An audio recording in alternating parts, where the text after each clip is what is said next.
We'll gather around, feel the love come down. Blue elephant is strong. Hey guys, welcome back to my channel. So we are working with rice paper today. Now this is my second attempt at this video because the first one I deleted after I already did all the editing, but before I saved it. Okay, so first thing we're going to do is we are using Let's Resin's Fast Cure Resin and some teal hollow glitter. It's ultra fine. Just for the numbers, I think that it'll kind of play off of the colors that are in that rice paper really, really well. Just mixed up a little bit of it, and then we are going to pack this resin full of glitter. I want these letters, or by letters, I clearly mean numbers, to be just packed with glitter, right? I don't want a clear layer on the top. None of that. I want it full of glitter. Mixing it up really, really well. And now it is time to make a mess. First, I'm spraying with alcohol, and this is just to help prevent bubbles from all of these little intricate areas. Hopefully, we'll see. It is a thicker resin, and we do have glitter in it, so that's kind of like, it's kind of like a recipe for disaster if you're not careful and you don't do all the things that you need to do to prevent it, you know? But we're gonna just do it. Now, I am making a mess, and I realize this. This is not the easiest, like, it's just not the easiest mold to use as far as getting them in here. Now, could you use, one of those little bottles that have the needle on it without the needle? Yeah, you could. You could use a pipette. You could use any of those things that I couldn't be bothered to deal with. So we're just going to make the mess and clean it. Now, the reason that I'm using Fast Cure is because this is my second attempt, I don't want to have to wait a full day in between letting this cure and my next layer, which I am using Let's Resin's normal epoxy resin. Now, this is about 2.5-ish hours later, so those numbers are not fully cured yet. They are still super, super tacky, but I think that it's good enough that I shouldn't have to worry about any glitter coming up and out and ruining my piece. I did add a little bit of Rolio Pearl White, and that's just for that super sparkle. And I mean, I added the tiniest bit. I don't want it to overtake it. I just wanted to give it just a little bit extra sparkle in there. And we're just going to slowly pour this on. Now, I do have to be very, very careful where those numbers are because I don't want to pull any of that out. So it's going to be it's gonna be something to try and get all of this resin over top of them without disturbing that resin that's not fully cured.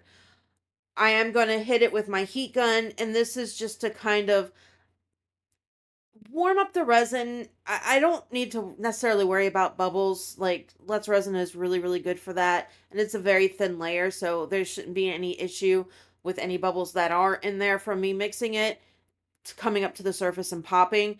But I am warming it to thin it some, and that is to kind of get it to flow over these numbers a little bit better, easier, faster, so that I don't have to, do what I'm doing now. I don't want to tilt it too much because I don't want to disturb that resin that is in there trying to cure and mess that up.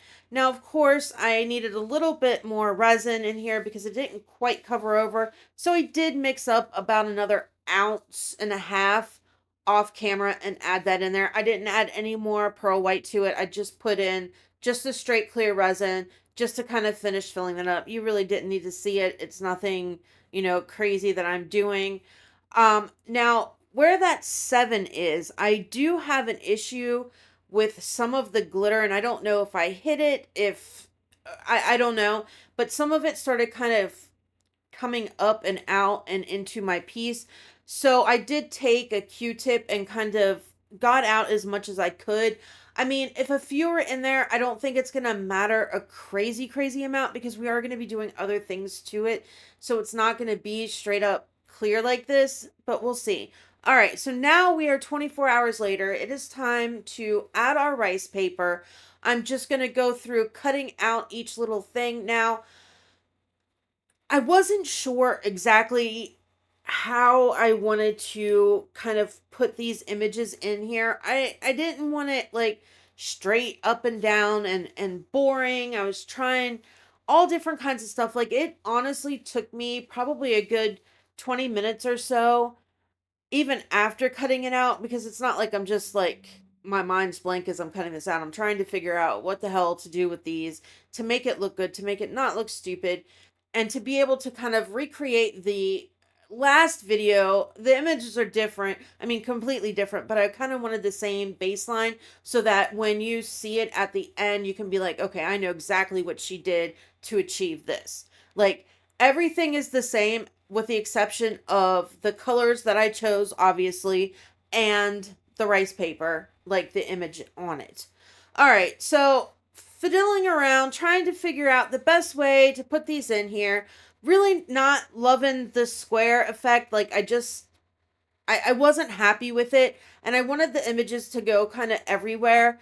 So I decided that I'm just gonna kind of cut around out of it, and I'm not going to make any straight lines except for on, I think it's two of them, where I want to have it right up against the mold. Now I am leaving the tiniest bit of space between the mold and the rice paper, and that is because you don't want to put, when you're putting your images and stuff in, you don't want to have it like smack up right up against that mold, completely covering that layer of resin that's beneath, because then the resin that you pour on top doesn't really have anything to adhere to, if that makes sense. So you want a little bit of that resin showing so that when your next layer cures, it's attaching itself onto the other resin and you're not going to have to worry about it splitting later on, which can happen. All right, so pretty much got them all cut out now. Just adding the last couple. And then what I'm going to do is I am going to take my Mod Podge. Now, this one is the dishwasher safe one. No reason that I'm using that particular one, with the exception of the fact that it is here. It is easy for me to get a hold of, and that's just what I'm going to use. So I am going along all the edges to make sure it is completely covered. I did not do this and Mod Podge these images before you're seeing me do it right now. I cut them out. They were just regular old rice paper, and now I'm applying it down. This is so thin that I can do one coat of it and I don't have to worry about it because it's going to seep all the way through.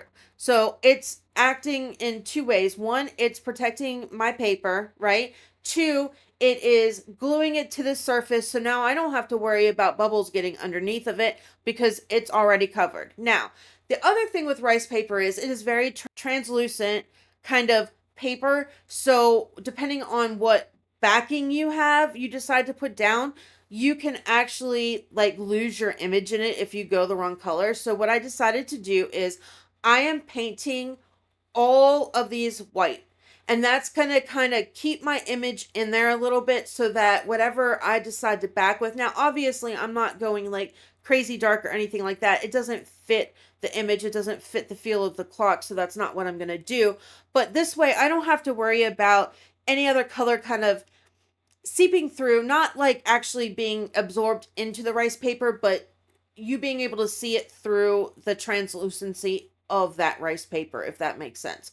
So going over with a very thin coat of white paint, and you still need to be careful because rice paper is very fragile and you can tear it easily. So we're not doing anything super, we're not being very aggressive with this. We're doing it very lightly, taking our time and all of that good stuff, covering it over with a thin layer of paint so that I don't have to wait forever and a year for it to dry. And then after this is done drying, we're going to move on to the next step, which is going to be to add our next layer of resin. So I toyed with different ideas as far as what color I wanted, the background to be. Like, we've got the teal from the numbers, we have the pinks, and there's kind of like off-whitey kind of yellow flower in there. We've got the blue and the teal on the paper, along with the other slight variations in color and the greens and stuff like that. Obviously, I don't want to pick something that's going to completely clash with that teal numbers. I want them to show, I want them to be visible, but I don't want the clock, like the actual backing colors, to be kind of plain and boring either. So I was like, okay, do I do, you know, an interference color? Do I go straight pink, or what do I do with it? So I think I decided that for this, I'm going to use Let's Resin's Interference Pink. And I'm also going to use some Rolio Creamy Pink. Now, for the pink, like the actual straight up pink, I just kind of want hints of the color coming through. I don't necessarily want it completely pink, you know. I just want to be able to see it and to make that the pink that is in the flowers and stuff pop more and kind of tie it all together. So I wasn't sure if I wanted to do the like a mica powder pink, or if I wanted to use an alcohol ink or a pigment paste. Like I just wasn't sure. In the end, I decided that I'm just going to do mica. So I'm just using a little bit. I don't need a whole lot. I like I said, I really don't want this to overpower it at all, and it can very easily do that. Now, as far as putting the pink in here and actually getting the effect of the interference pink, I'll probably gonna lose that. That's my guess anyway, but I really don't know for sure, so we'll see. So to do this, now I know that I am working front to back, so the pink is what you're going to see first, right? So I just kind of haphazardly threw some in there, poured a little bit of my white in, and now what I want to do is I'm going to heat that up so it starts to kind of move around some. I don't want these pink lines to be hard. I don't want it to look like how, you know, when you're trying to do certain effects, on one side you get the pretty effect of it, and on the other it's just like, oh, this is gross because of how the colors like just sat once you poured them in. I don't want that, oh, this is gross, which is what you kind of have to worry about when you're working in this direction with your resin.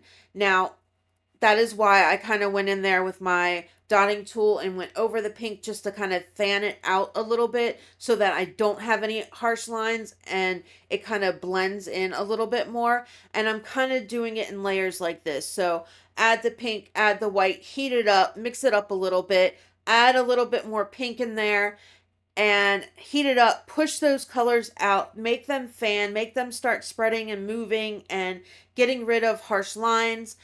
Now, I realize that the resin is going to move and it's going to do its own thing. Now, also, and one thing I was really worried that I was going to like screw this up, is that when I was going over, I was scraping the back of my rice paper, and I was really worried at one point that I had like loosened it from the resin. So be very careful, because like I said, it's still very delicate paper and we have to, you know, take care of it. All right, so I poured in all the rest of the interference interference pink that I had, added a little bit more pink. I didn't mix up enough resin, so I am going to mix up some more. Now, I don't want to add any more color to it. Like, I still have some pink left. I've got, honestly, probably too much pink in here.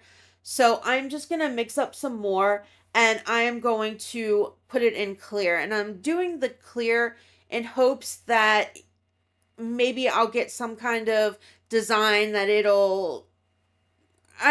I'll get some kind of design by doing it that way. All in all, probably not. Where I did heat it up and, you know, mixed it up a little bit, I don't think I went down like far enough towards the bottom of it, where that other layer where all my rice paper is, to actually make a difference. So it is what it is. It's fine. It'll be fine.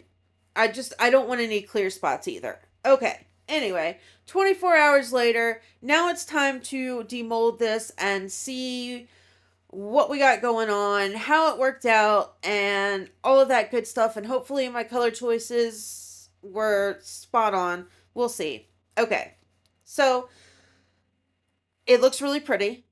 No issue with bubbles whatsoever, which is why I love doing it this way.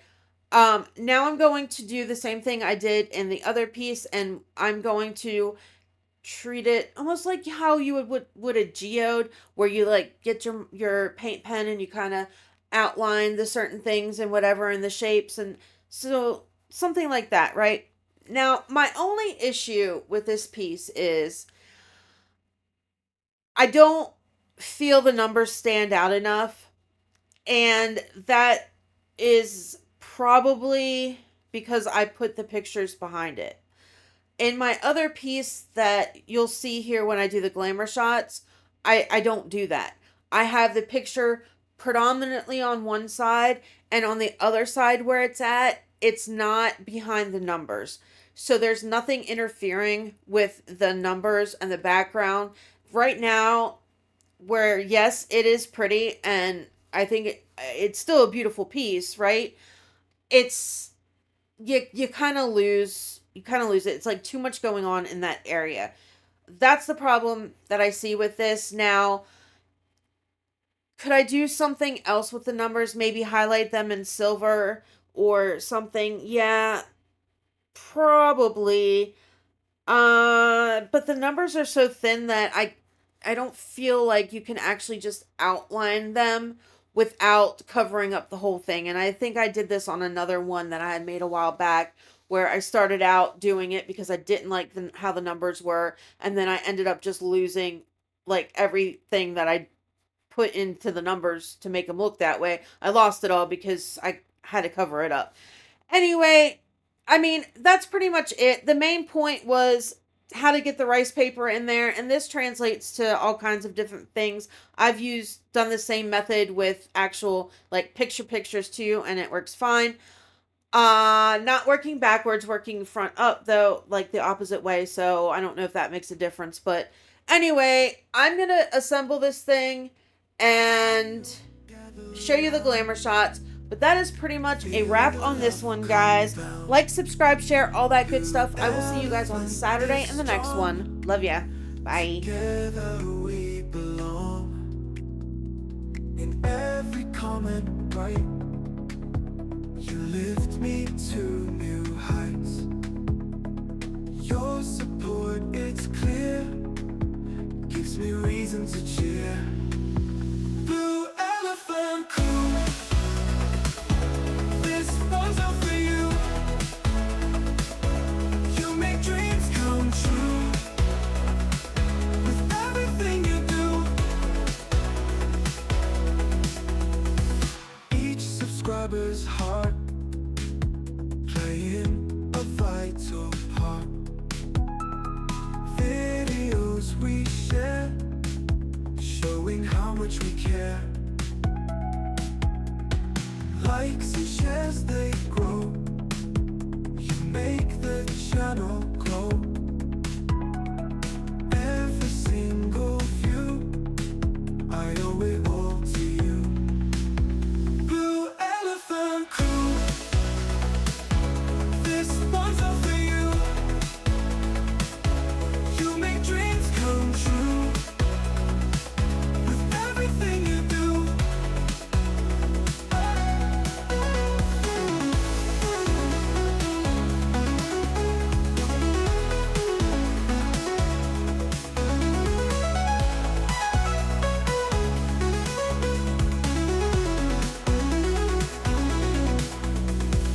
Each subscriber's heart playing a vital